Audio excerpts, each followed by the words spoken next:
Was Lumis and Umbra about to defeat Yugi and Kaiba double duel by TGS Anime? Yugi and Kaiba versus Lumis and Umbra. One of the rare Yugi and Kaiba team-ups, with the even rarer feat of Kaiba being the one to actually win this duel, with Yugi's help of course, and the power of teamwork. However, did you also know that this duel happened a couple episodes earlier? Albeit everybody is dueling selfishly during this duel, ultimately Lumis and Umbra get OTK'd by Kaiba. When they return for the rematch, they are now empowered by teamwork. And they also build a deck to counter Kaiba's Obelisk the Tormentor to make sure that doesn't happen again, but it happens anyway. Now, unfortunately, as cool as the main duel is, after analyzing it, I realized that every single duelist in this duel screws the rules. And it is all to do with one very specific card.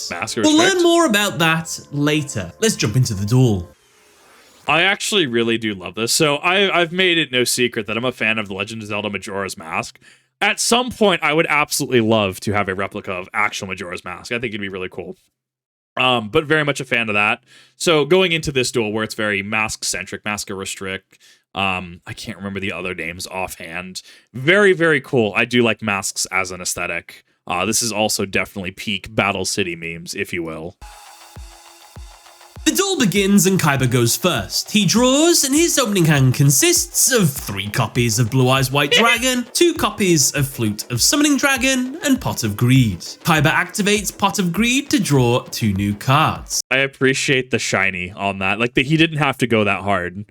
TGS Anime, you absolute legend. I'm glad you went that hard. He gets Lord of D and Hayo Zanryu. Kaiba summons Lord of D and then activates his 2 copies of the Flute of Summoning Dragon. Now he can special summon 4 dragons in his hand to the field. He summons everything. With this insane first turn, Kaiba ends his turn. It's Lumis's turn, and he draws. His opening hand consists of, I have no idea. It doesn't really matter because he's getting absolutely obliterated in a minute. We'll never see a single card he plays.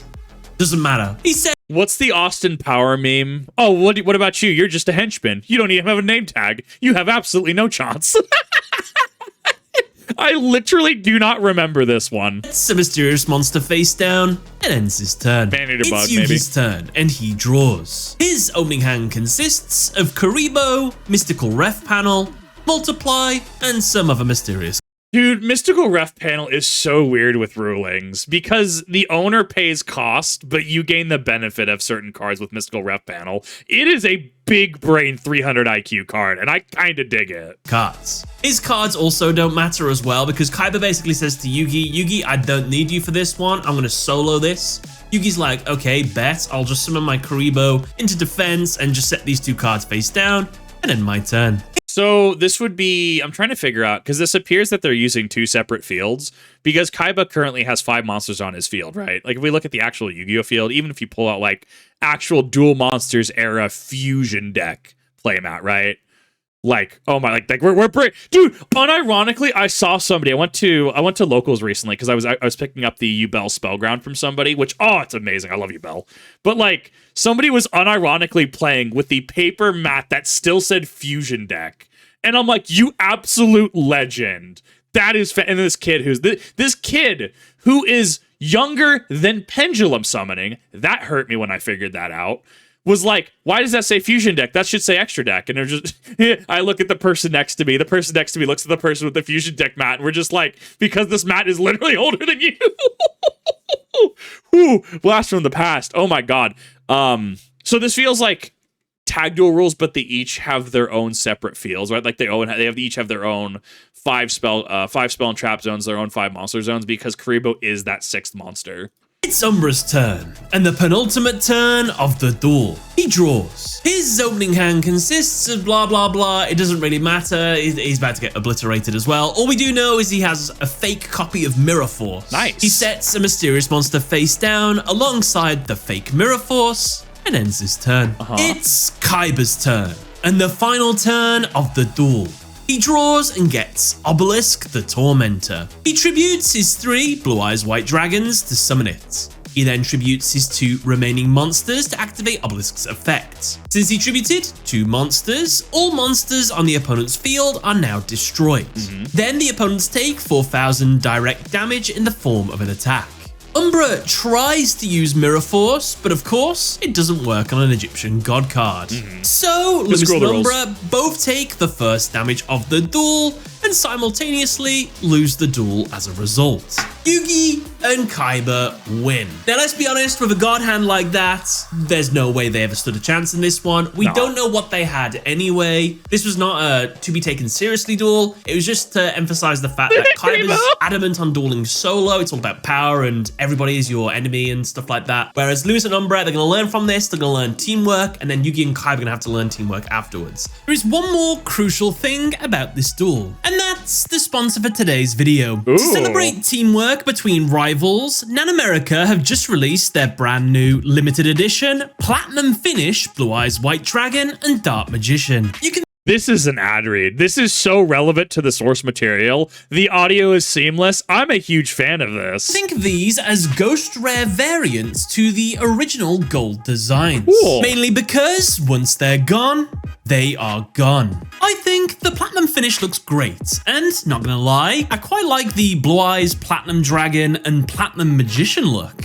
Very snazzy. Luckily, by using my discount code, TGS, you can get yourself a 5% exclusive discount to help you scoop them up before they're all gone. And not only that, but to celebrate the holiday season, Nanamerica are giving away an unlimited edition Red Eyes Black Dragon pendant to 25 people who use my code. Meaning, if 50 people use my code, half of them are guaranteed to get a Red Eyes freebie. Use the link in the description or pinned down in the comments alongside my discount code to get your hands on these genuine Platinum Finish cards. Thanks, Nanamerica. Now back to the video. I absolutely love that. I would give that a 10 out of 10. Audio was consistent. Ad read was short, sweet, to the point, concise. Matched the source material to a T. Ad read understood the audience. I would give this a 10 out of 10. I think that this was a fantastic ad read. I absolutely loved it. I'm very curious from a legal standpoint. I'm sure it's all about porn, obviously, right? How companies are able to do this. I think that falls under parody law, which is interesting. I like the legal nitty-gritty aspect of those kind of things because trademark and copyright, something I have to deal with a lot on YouTube, unironically. I guess, yeah, ironically, however, which way you want to look at it. But I like that. I actually really like that. That is actually something that I would 100% buy. Absolutely.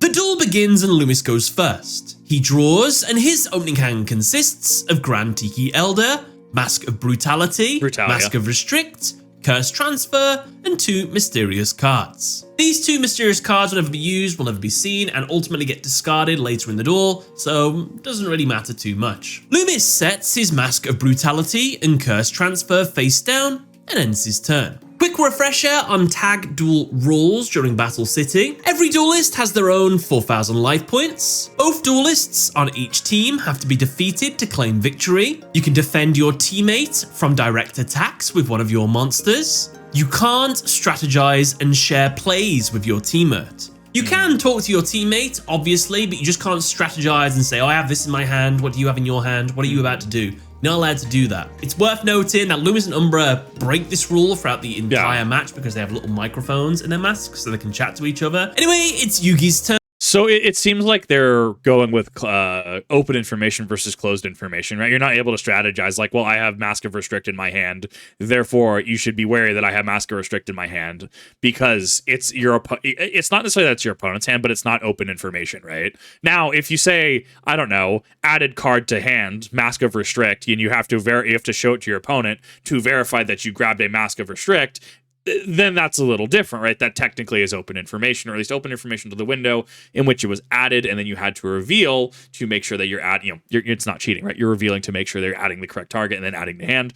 I think it's an interesting way to approach open information in a tag team setting. And he draws. His opening hand consists of Beta the Magnet Warrior, Karibo, Baphomet, Multiply, Card Destruction, and Shift. Yugi summons his Beta into defense and then ends his turn. It's Umbra's turn, and he draws. His opening hand consists of Shining Abyss, Masked Doll, Curse of the Masked Beast, and 3 mysterious cards. Same thing for these mysterious cards, never be used, never be played, never been seen, get discarded later in the duel, so ultimately they don't matter too much. Umbra summons his Shining Abyss into defense. As he does this, Lumis activates his set equip spell, Mask of Brutality. Quick reminder about Battle City rules, you can set normal spells, equip spells, and then during the battle phase, they become quick play spells, so you can activate them then. And they also, during your opponent's turn, are also quick play spells. So that's something that happens in Battle City if you don't remember. So if you wonder why Lumis and Umbra can activate their spells like quick play spells, that is why. Lumis equips his Mask of Brutality to Shining Abyss. While equipped, it increases the attack of the monster by 1000, while also lowering the defense of the monster by 1000. Typically, the maintenance cost of this card is that Lumis would have to pay 1000 life points during each of his standby phases. However, Umbra activates his continuous spell, Masked Doll. This negates all maintenance costs for mask cards on the field. With no more plays, Umbra ends his turn. But see, that's the, I actually would really like this as an archetype. I would absolutely love a masked archetype, 100%. See, that's exactly how that works though, right? Hey, negating all maintenance costs. Hey, pretty good. Negating all maintenance costs of mask cards specifically. Oh, okay, still pretty good, but slightly less good because it's only useful in a niche situation, right? It's like, God, what's a good example? Like, there's a number, like, Sky Striker Engage, right? Sky Striker Mobilize Engage, right? Good enough to be on the ban list in some capacity in the past, right? Now, if you have a Mobilized Sky Striker Engage to search for a Sky Striker card, okay, well, it's on the Sky Striker archetype, right? Versus if you have a card that's like, let's just for all intents and purposes say it's Sky Striker Engage, right? But it's like, grab a warrior monster, grab a reptile monster, right? Technically, the warrior would be better than the reptile, right? But you get my point. We've talked about how if you want to balance effects, right? The most egregious effects generally will be they have a very powerful effect with very few restrictions. Pot of Greed, right? What does it do? You play Pot of Greed, draw 2 cards, it's inherent +1, right? Now, if you have to say you have Pot of Destiny, right? You must have a Destiny hero on board. You play Pot of Destiny to draw 2 cards as long, or like, I guess it would be like worded as like, as long as there is a Destiny hero monster on board, you may play this card, draw 2 cards, right? There would be inherent +1, but you are restricted in playing just Destiny heroes. Obviously, in formats like DP, that becomes a little interesting because especially how easy Malicious is to cheat out. Obviously, there's nuance there, right? But if you're wanting to balance an effect, you can absolutely have a banger baller effect, but you minimize the scope. Who can use it, right? And then there's that I guess you could go like Punnett square section, right? Most OP, top left is going to be widest scope, widest possible usage, and then more balanced. Say go to top right, you're going to have widened scope, widened effect, minimal scope, where you can have bottom left is going to be something like wider scope, minimalistic effect, right? As long as you control a warrior monster, all warrior monsters gain like 500 attack, that kind of thing. And then obviously your bottom right is going to be a minimal scope and a minimalistic effect, right? If you have a reptile monster on board, give it a venom counter. Okay, what is it going to do? The venom counter itself doesn't really do anything without other cards interacting with said venom counter, right? But like, you see how that works in terms of like design. I feel like that's a pretty basic crash course in balancing things and overview. It's Kaiba's turn, and he draws. His opening hand consists of Saggy the Dark Clown, Vorse Raider, Battle Ox, Monster Reborn, Ring of Destruction, and Ring of Defense. Kaiba sets Ring of Destruction and Ring of Defense face down. He summons Vorse Raider into attack, and then ends his turn. I would like to clarify as well, this will be pre-errata Ring of Destruction. Small anime error here. Kaiba calls his Battle Ox a level 6 monster. Okay, sure. The reason for this is because in the manga, Battle Ox is a level 6 monster, and what's just happened is the animators have forgot to adapt it for the anime version. And in a rare case, the dub actually fixes a problem of the sub by replacing the card with a more powerful one. So, with everybody having their first turn, the battle phases are now live. It's back to Lumis, and he draws Mask of the Accursed. He activates it, equipping it to Yugi's Beta the Magnet Warrior. Now, while equipped, Beta can't attack.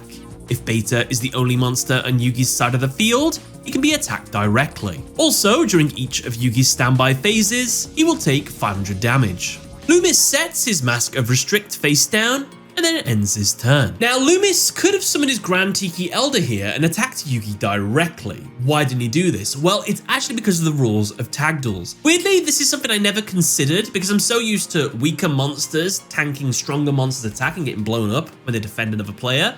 But there's no reason why Kaiba couldn't throw his Vorse Raider in the line of fire for Yugi so that Grand Tiki Elder would attack into Vorse Raider instead. Yeah. So that would destroy Grand Tiki Elder. So with that in mind, that means for the rest of this duel, you will not be able to attack an opponent directly unless you have the highest attack point monster on the field.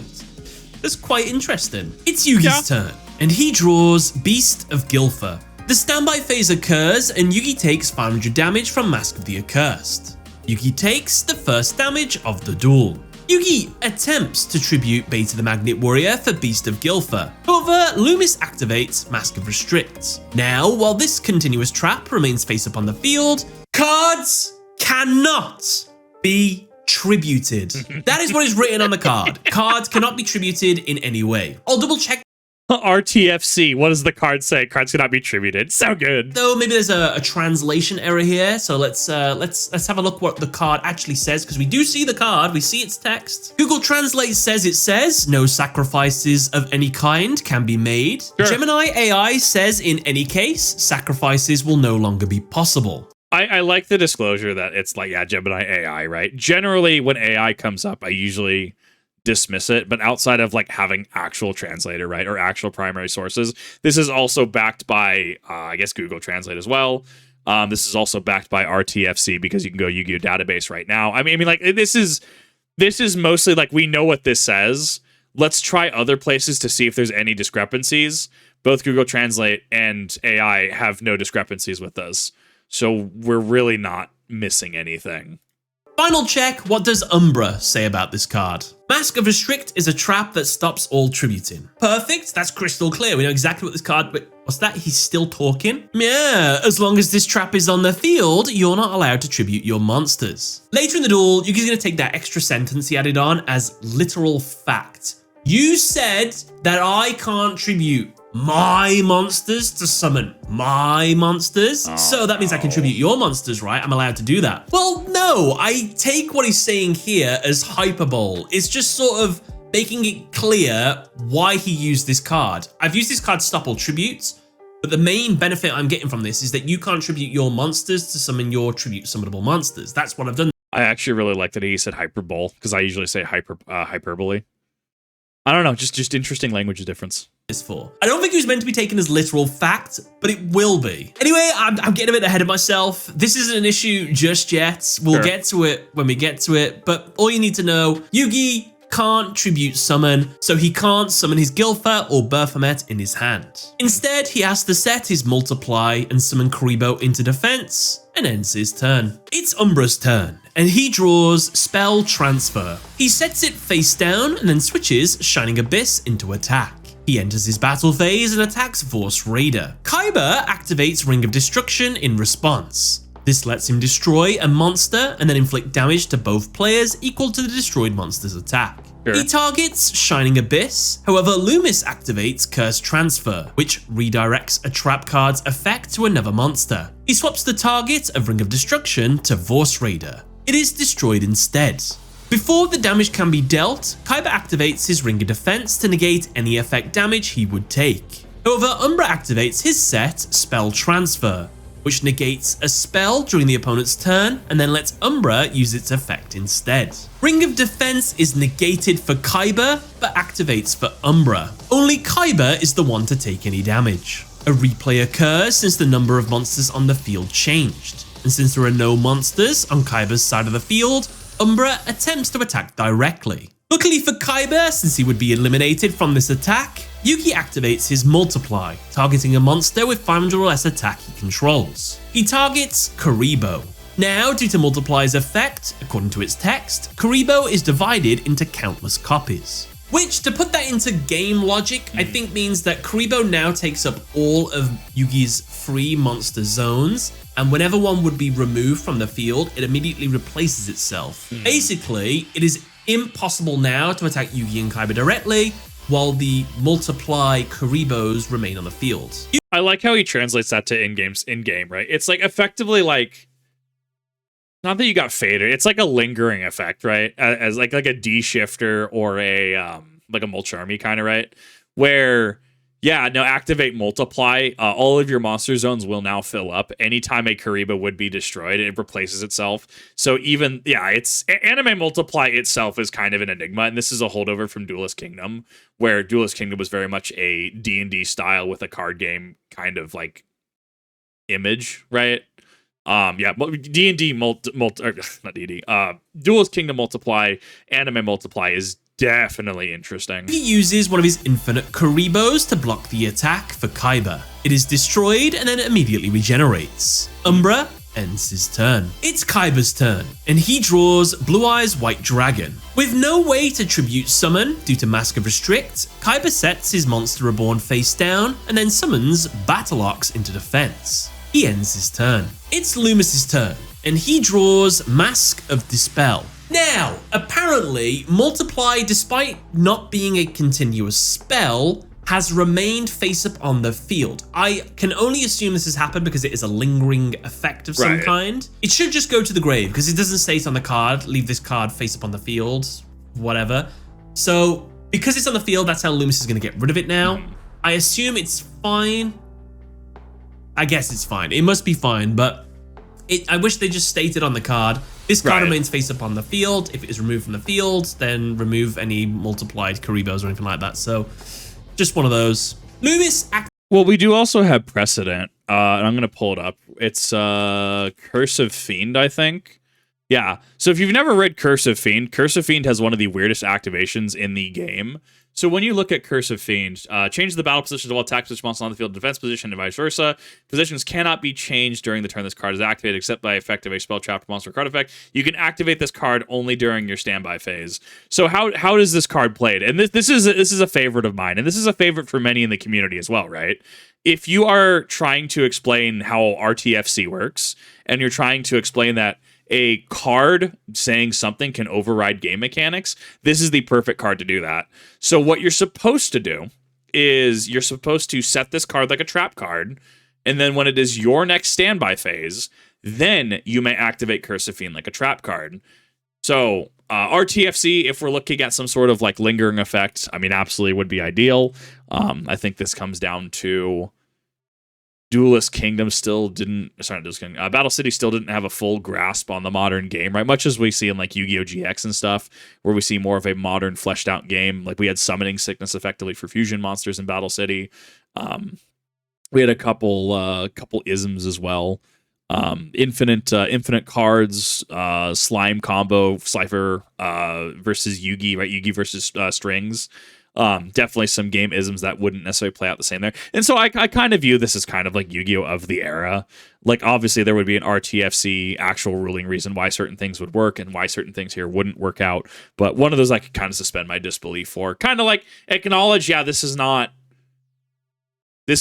ideally would be worded and executed differently, but reasonably, this is fine. Activates his Mask of Dispel, targeting Multiply. Now, while equipped to a spell, its effects are negated, meaning all but the original Karibos are removed from the field. Also, Yugi will take a further 500 damage during each of his standby phases. Lumis summons his Grand Tiki Elder and then attacks and destroys Karibo. Lumis ends his turn. It's Yugi's turn, and he draws Chain Destruction. The standby phase occurs, and both Mask of the Accursed and Dispel deal damage to Yugi. Yugi is initially worried about potentially ruining Kaiba's hand with his card Destruction. However, he needs to use it as his hand is dead. Luckily, Kaiba oh so subtly hints at the fact that, well, monsters that can't be summoned, they're trash, and they belong in the graveyard. Monsters that can't be summoned need to be in the graveyard, you see, Yugi. As subtle as a brick, Kaiba is. Lumis and Umbra think they're just bickering, so they never call them out for strategizing. However, Yugi gets the hint and sets his card Destruction face down and ends his turn. I love that. It's one of those, like, on technicality. Are you technically breaking the rules? No, all I'm saying is that, you know, any monster that can't be tributed is just trash and should just absolutely be buried in the grave. Did you just strategize? I don't know what you're talking about. I'm just stating a matter of fact. Like, your Massacre Restrict is open knowledge on field. Anything that requires a tribute, I mean, is going to be pretty dog water right now. It's so good. Personally, I was always confused why Yugi didn't just shotgun activate card destruction here. Maybe he could have gone on the offensive, like, now. Well, it turns out it actually would have been a bad thing. Okay. Yugi doing this meant he could have destroyed Lumis's monster and deal a little bit of damage. But Umbra would then be able to get out his Mass Beast sooner, since he now has his Desgardius in hand to use as the cost for its summon. This would then be able to attack and destroy Yugi's Alpha, dealing 1700 damage, leaving him with 800 life points left. This would mean on Yugi's next turn, when he takes 1000 damage from the Mass cards, he's out. With Yugi out, Kaiba can't get out any bigger monsters than the Mass Beasts. Lumis and Umbra would then focus on Kaiba and eliminate him. Kaiba's only hope of victory would be if Lumis and Umbra got out 3 monsters onto their side of the field, and then Kaiba uses Soul Exchange to summon his Obelisk using their 3 monsters. However, that seems unlikely, as Lumis and Umbra tend to not get very many monsters out at a time. So yeah, no good. Well done, Yugi, for not overplaying. It's Umbra's turn, and he draws his ritual monster, the Masked Beasts. Or does he? I've made what I think is a shocking discovery. I'm going to do a full video of this in the future to make sure 100%. I think ritual monsters are extra deck monsters.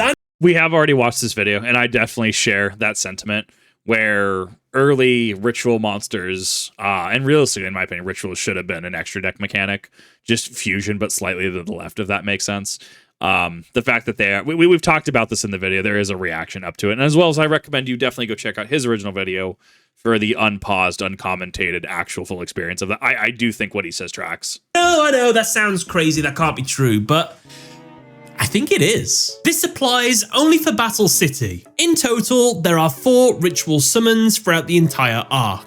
Zera the Mant, Fortress Whale, the Mass Beast, and Mystical Beast Circuit. Whenever any of these are summoned, the number of cards in the hand doesn't change. Not only that, but we never see the rituals being in the hand either. Meaning, these monsters are being summoned from the extra deck.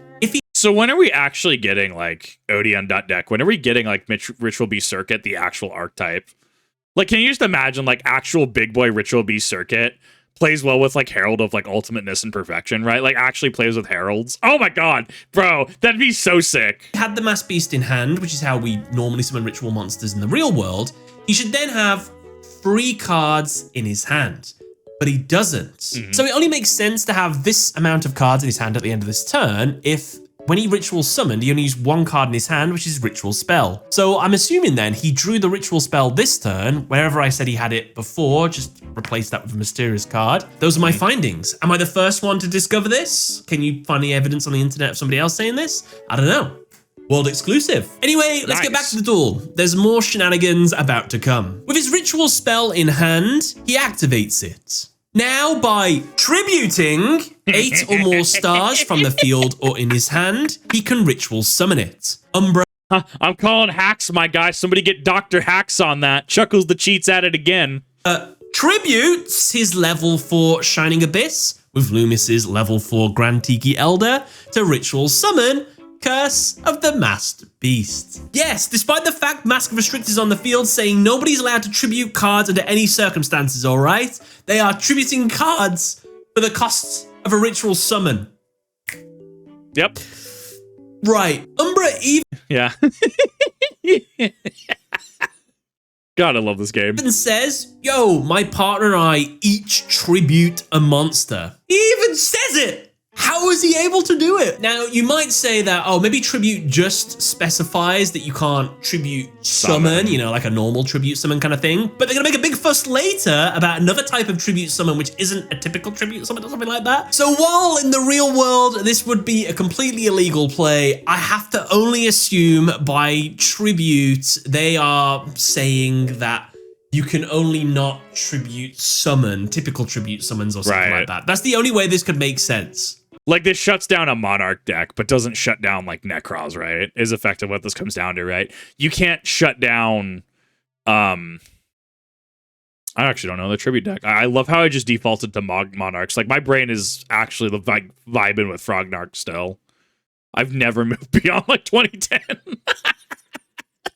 Oh, that's wild. Yeah, like, you can't, like, I guess the context here is that you're, like, I guess subtext is that you're, like, you can't, like, hard tribute things for, like, Monarchs. But, like, rituals are fine. I mean, you could also potentially, because don't we have Mass Doll or whatever on Umbra's side, right? That's negating maintenance costs. Maybe there's, I mean, this is not like, that's not how that works, right? This is a certified not how this works moment. Maybe it's getting confused that maybe this is some sort of maintenance, but even then that doesn't make sense because that's not a maintenance cost. That is just a blanket effect, right? Think like skill drain, like it's up, it's there, it's happening, effects cannot be activated. Well, yeah, its effects can't be activated because its effects are negated, right? Like, I don't know. No, because you can still activate a Dante under it. So activations are technically separate. Your effect is negated, but you can still attempt to activate the effect, and that's why Dante can like activate Dante effect. While the effect's negated, you still discard like your Farfoot of the Grave. Yeah, activation and negation. Oh, they play really weird. I've been really just like, that one's been an interesting one to really think about. Right? But it says no tributes. It doesn't say tribute summon, it says tributes. Yeah, no Gamma Seal for you. Right. Whatever. Umbra enters his battle phase and attempts to attack Yugi directly. Luckily, since this is a direct attack, Kaiba returns the favor from earlier by protecting Yugi with his Battle Ox. Battle Ox is destroyed. With no further plays, Umbra ends his turn. However, as he does, Yugi activates his set, Card Destruction. Now, every duelist discards their entire hand and then draws the same amount of cards they discarded. Yugi discards 4 cards: Beast of Gilfer, Baphomet, Chain Disappearance, and Shift. He draws Alpha the Magnet Warrior, Valkyrian the Magna Warrior, Defusion, and a mysterious card. Lumis discards 2 mysterious cards. He draws Mask of Brutality and Mask of Weakness. Kaiba discards 2 cards: Blue Eyes White Dragon and Saggy the Dark Clown. He draws Sword Stalker and Polymerization. Umbra discards 4 mysterious cards. He draws Mask of Impregnability, Masked Beast Desgardius, Rogue Doll, and a mysterious spell. Due to Beast of Gilfer going from Yugi's hand to the grave, its effect activates, which lets it equip itself to a monster and decrease its attack by 500. Yugi sneakily equips it to the Masked Beast, reducing its attack to 2700. No one knows this has happened, but it's not like a shenanigan or anything like that because Umbra couldn't have done anything. It was his end phase, so he couldn't alter his monster in any way, shape, or form, so no misplays from me, but yeah, it is a bit sneaky when they attach these monsters. It's just for the suspense of us, the audience. Right, no, absolutely. This is one of those that definitely plays into the narrative, right? Such as if you want to look at the Mask of Dispel targeting the Multiply, you could actually argue that that's a narrative thing. Like in Mask of Dispel, needed to be able to counter something to keep Yugi and Kaiba on the back foot and so they could learn teamwork. You could argue some of that might get into some narrative isms. Absolutely. I think there's a very strong argument for that. In terms of, I mean, that's a play that you mentioned though, right? It's not like imagine doing this like in TCG and then they swing into you with, I don't know, their Blue Eyes or something like, oh, but I Archfiend of Guilford this. What do you mean? Did you declare it? Did you activate effect? Did you resolve effect? Did I have a chance to respond with anything? Like in an actual play setting in regards to open and closed information, in regards to communicating your plays, resolving effects, and dealing with chains and stuff, right? Would not fly in TCG land, right? Or Master Duel land, right? Like you have to activate, you have to declare activation, you have to go through the steps to be able to do it. But for audience, I like it. I like that there's stuff like this. It can feel really janky, can feel really arse pulley at times, but it kind of works. It's Kaiba's turn, and he draws Obelisk the Tormentor. He activates his set, Monster Reborn, to special summon Blue Eyes White Dragon in his grave. Yugi asks Kaiba to believe in the power of teamwork here, and trust that if he uses Blue Eyes to attack, it will win the battle. Again, keep in mind that Kaiba doesn't know that their monster is weakened by Beast of Gilfer. Right. Kaiba reluctantly does trust Yugi, and attacks and destroys the masked beasts. Kaiba ends his turn. It's Lumis' turn. and he draws Melkid the Four-Faced Beast. He sets it face down alongside Mask of Brutality and Mask of Weakness, and ends his turn. It's Yugi's turn, and he draws Mystical Ref Panel. The standby phase occurs, and Yugi takes damage from both Mask of the Accursed and Dispel. Yugi sets Mystical Ref Panel face down, and then summons Alpha the Magnet Warrior. He enters his battle phase and attacks and destroys Lumis's set Melkid. Yugi ends his turn. It's Umbra's turn, and he draws a mysterious spell. He summons his rogue doll to the field. Lumis tells Umbra to trust that his attack will be successful. This play is a parallel to what Yugi and Kaiba just did. Can their teamwork do the same as them? Well, let's find out. Umbra trusts Lumis and attacks Kaiba's Blue Eyes White Dragon with Rogue Doll. Mid-attack, Lumis activates Mask of Weakness to decrease the attack of Blue Eyes. He then activates Mask of Brutality to boost Rogue Doll's attack by 1000. Yugi, however, is having none of this and activates Mystical Ref Panel. This card switches a target of a card to another monster. He switches Mask of Brutality's effect to Blue Eyes White Dragon. Rogue Doll's attack returns to normal, while Blue Eyes White Dragon's attack rises by 1000 despite it being weakened. Rogue Doll is destroyed. However, due to its destruction, the Mask of Brutality that was equipped to Rogue Doll but its effects was being transferred to Blue Eyes White Dragon. Since it went away, the effect of boosting Blue Eyes White Dragon also went away. Umbra set. This is definitely one of those funny wibbly wobbly mystical ref panel isms, because like the effect is applied, but it's not like the card itself is equipped. Therefore, if Rogue Doll is destroyed because it is equipped with that, therefore Rogue Doll and Mask of Brutality both go to the grave. Dude, Mystical Ref Panel, I feel, has a sheet of rulings that I could look into. I know there's several rulings about it. Oh god, what is it? What is it? If you pot a Prosperity, because you have to send for cost, right? Like you have to send cards from your extra deck for cost. If you Mystical Ref Panel the Pot of Prosperity, the owner of Pot of Prosperity does have to pay cost, but don't you get the benefit of it? Like it goes into cost versus effect. What is and isn't applied. Dude, Mystical Ref Panel, actually 300 IQ card. It's Mask of Impregnability face down and ends his turn. As he does, Blue Eyes' attack returns to normal. It's Kaiba's turn, and he draws Soul Exchange. Kaiba moves straight into his battle phase and uses Blue Eyes to attack Umbra directly, attempting to defeat him. Lumis, in response, activates his Mask of Impregnability to reduce all battle damage he takes from direct attacks this turn to 0. Kaiba ends his turn. As he does, Kaiba starts sowing seeds of doubt between the pair by saying, by the way, if I would have attacked you because you were also open for a direct attack, do you think he would have defended you with that spell? Or do you think he would have kept it for himself just in case? I think that the Mask of Weakness interacting with the Mask of Brutality math is a little interesting, because going from 3,000 down to 2,300, yeah, then it increases by 1,000. No, the math checks out there. I had to think about that for a second, because multiple attack modifiers there. That makes sense. Yeah, this is. I like the parallel here, right? It's Yugi and Kaiba using teamwork, to which Lumis and Umbra trying to use teamwork. Their teamwork fails. Now Kaiba is capitalizing on it. It's so good. It's very good storytelling. It's Lumis's turn, and he draws Pot of Greed. He activates it to draw 2 new cards. He gets Chosen One and Card Exchange. He sets Chosen One face down and then activates one of the most broken cards I have ever seen in Yu-Gi-Oh! Card Exchange. What does it do? Well, it lets you straight up swap hands with your opponent. Sure. Regardless of how many cards you have and regardless of how many cards they have. You have a hand of 0, they have a hand of 6. Just swap hands. That's insane. And guess what? It's like Pokemon TCG. I'm just gonna drop Professor's Research. What if I have 0 cards in hand? I discard my hand and draw 7. RTFC, just draw 7.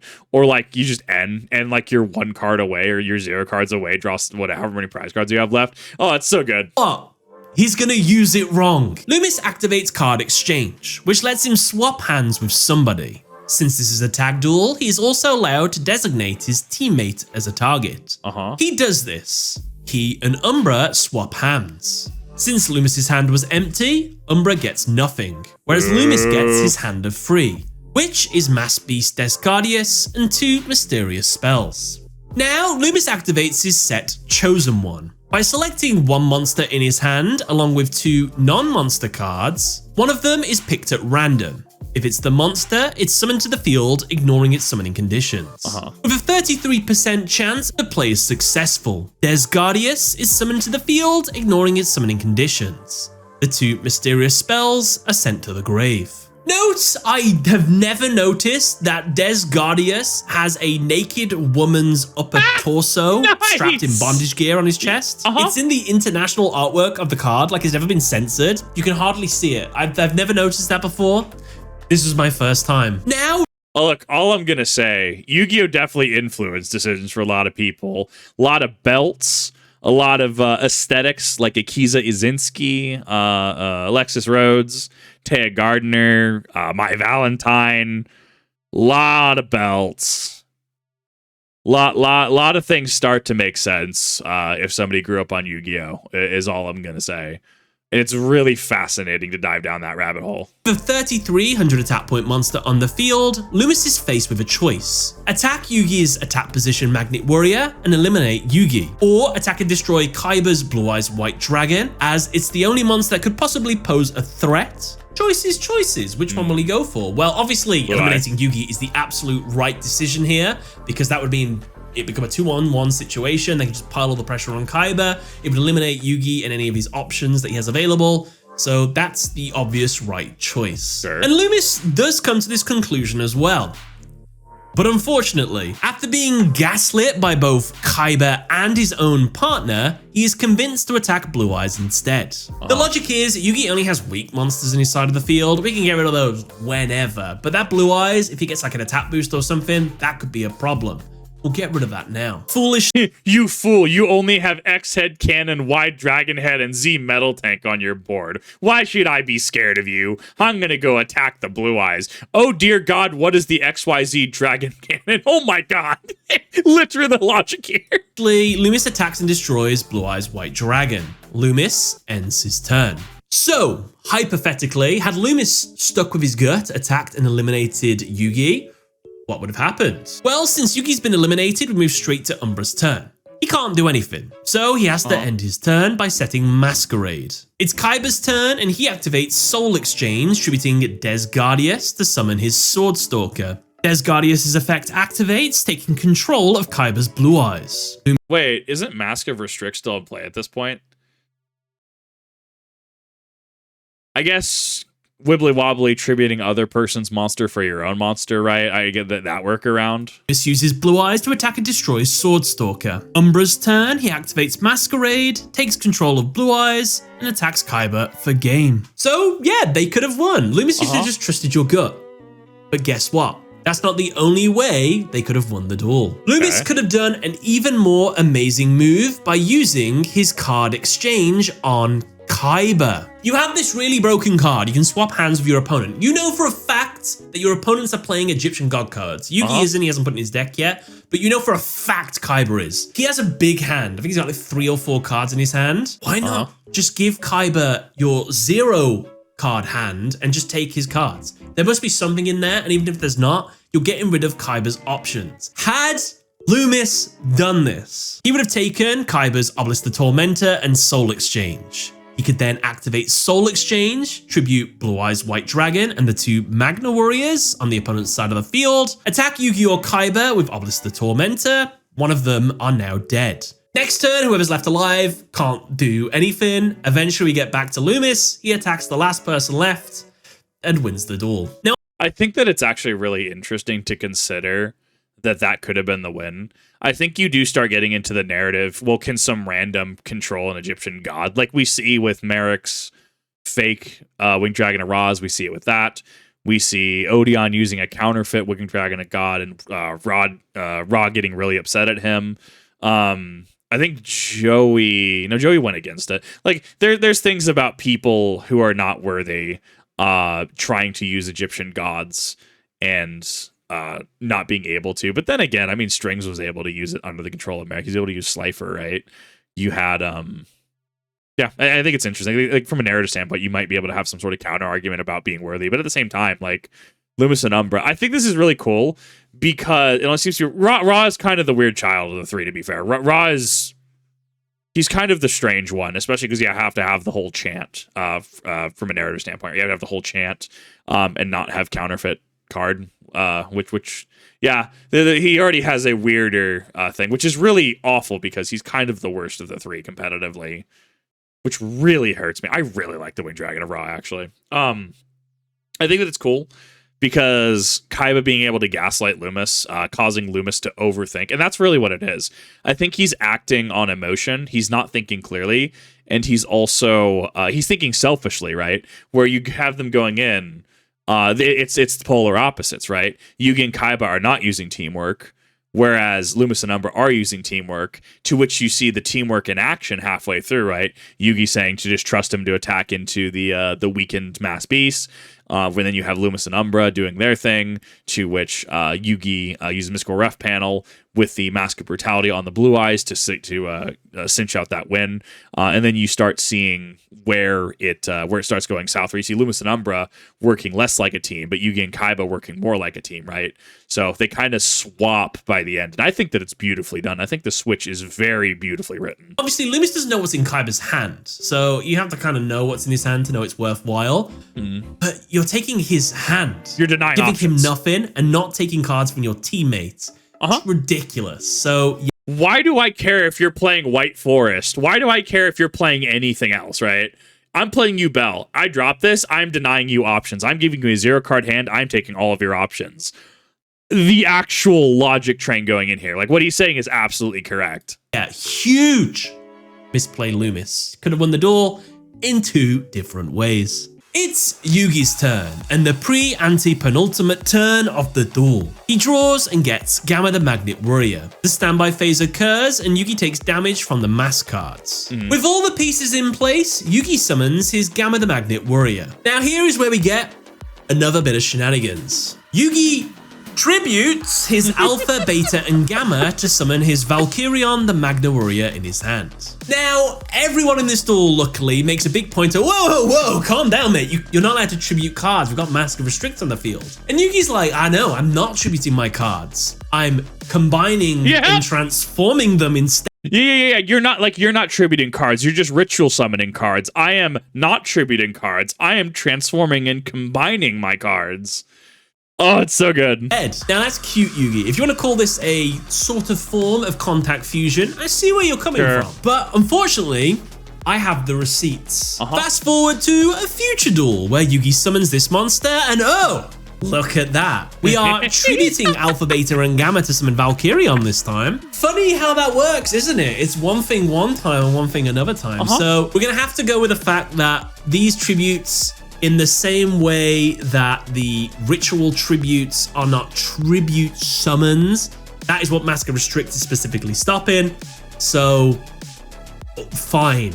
You can tribute, even though it says you can't do any form of tributes, if it's to summon a special type of tribute effect summon. Just at that point, you would just change the effects to players cannot tribute summon monster.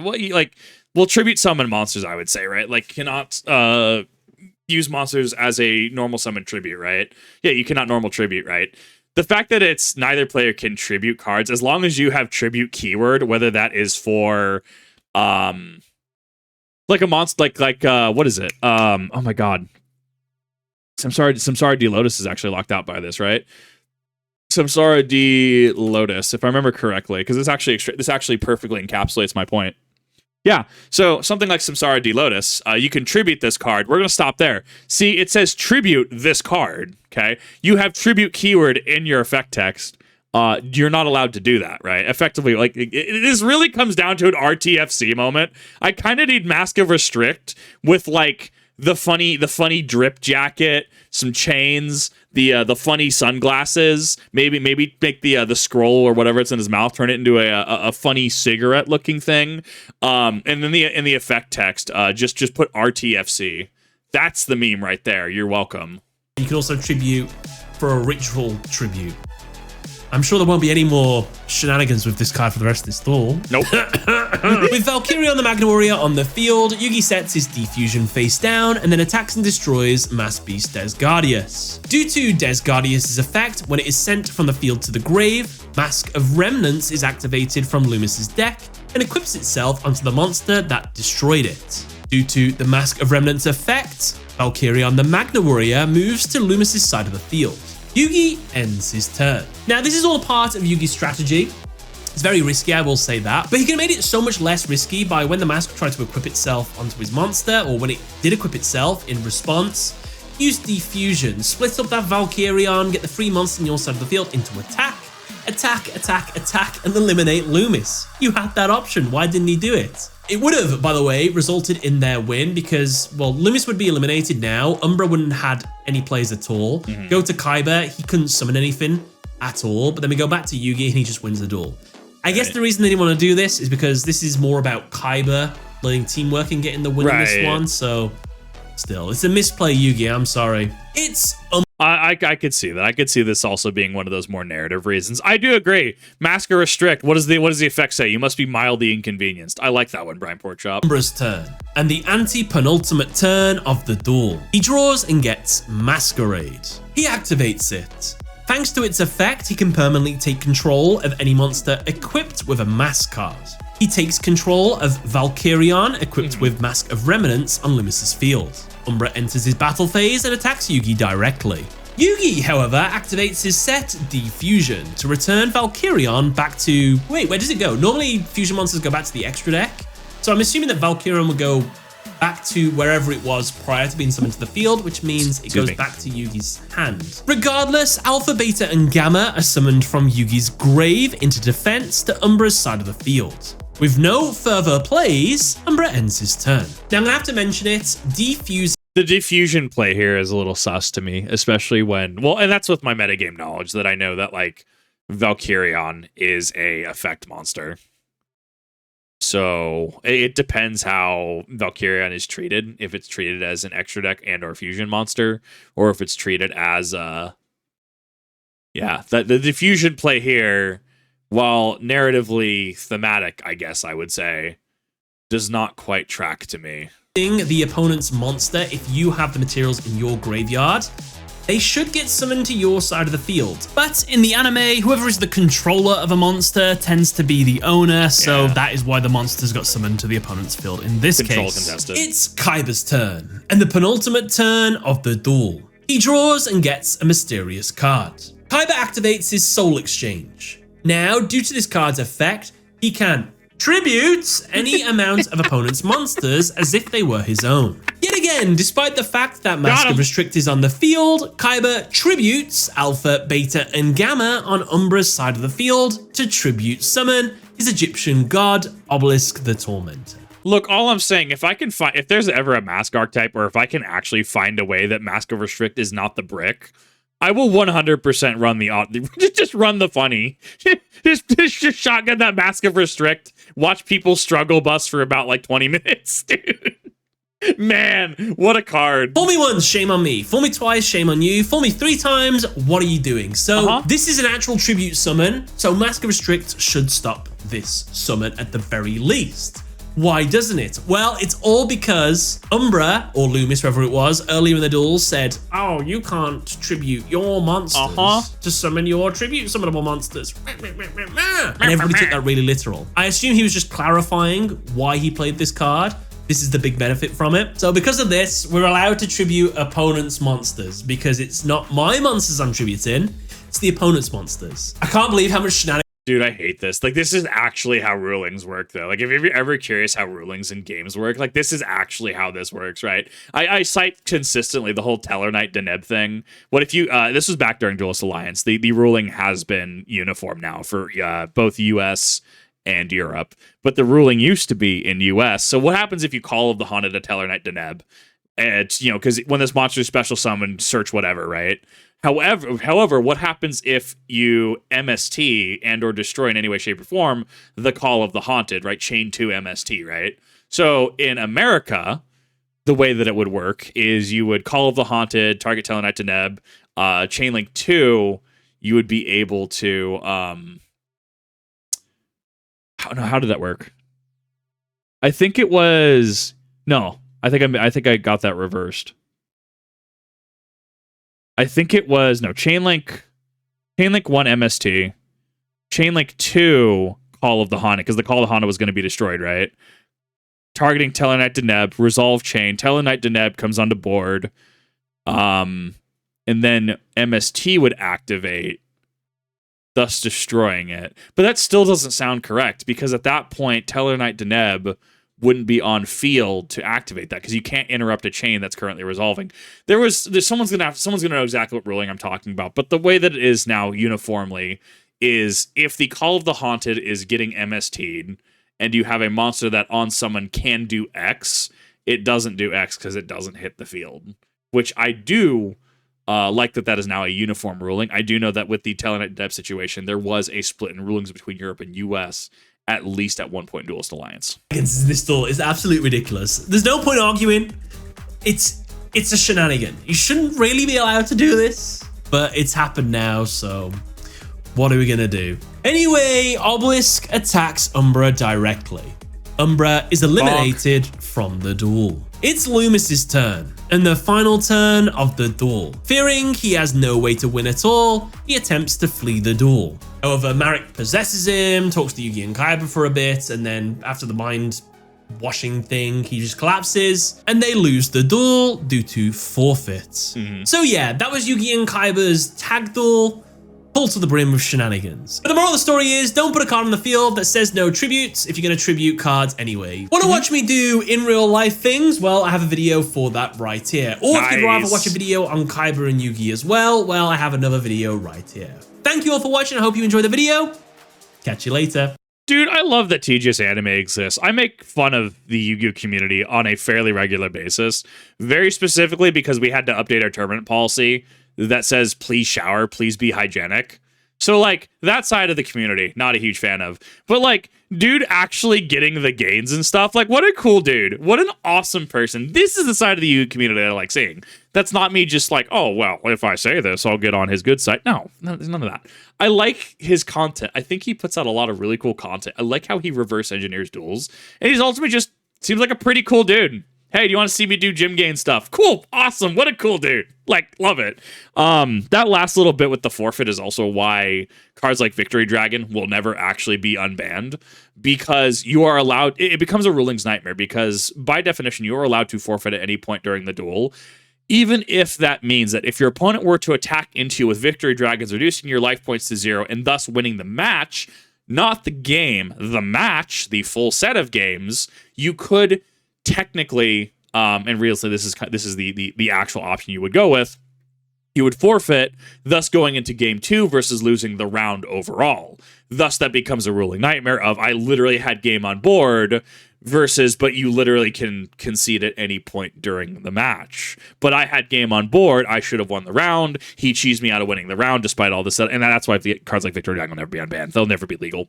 I liked it, though. I thought it was great. I thought pointing out Mask of Restrict being absolutely just... What is it? It just... Mask of Restrict is just just throwing up hands. It's like just certified meme status by the end of it. Like, I don't know. Bro, people are attributing left and right. I don't understand it. It's so good. And this is just how the wacky and zaniness of old Duel Monsters. Battle City. I love it. Love the Battle City era. I thought it was great. And it was honestly a really cool video. So thank you all for watching. I really do appreciate it. Think that this was really cool. Definitely go check out the original video. In the description, you'll see a link to the original video, as well as his original channel. Thank you, everyone, for watching. And I'll see you in the next one.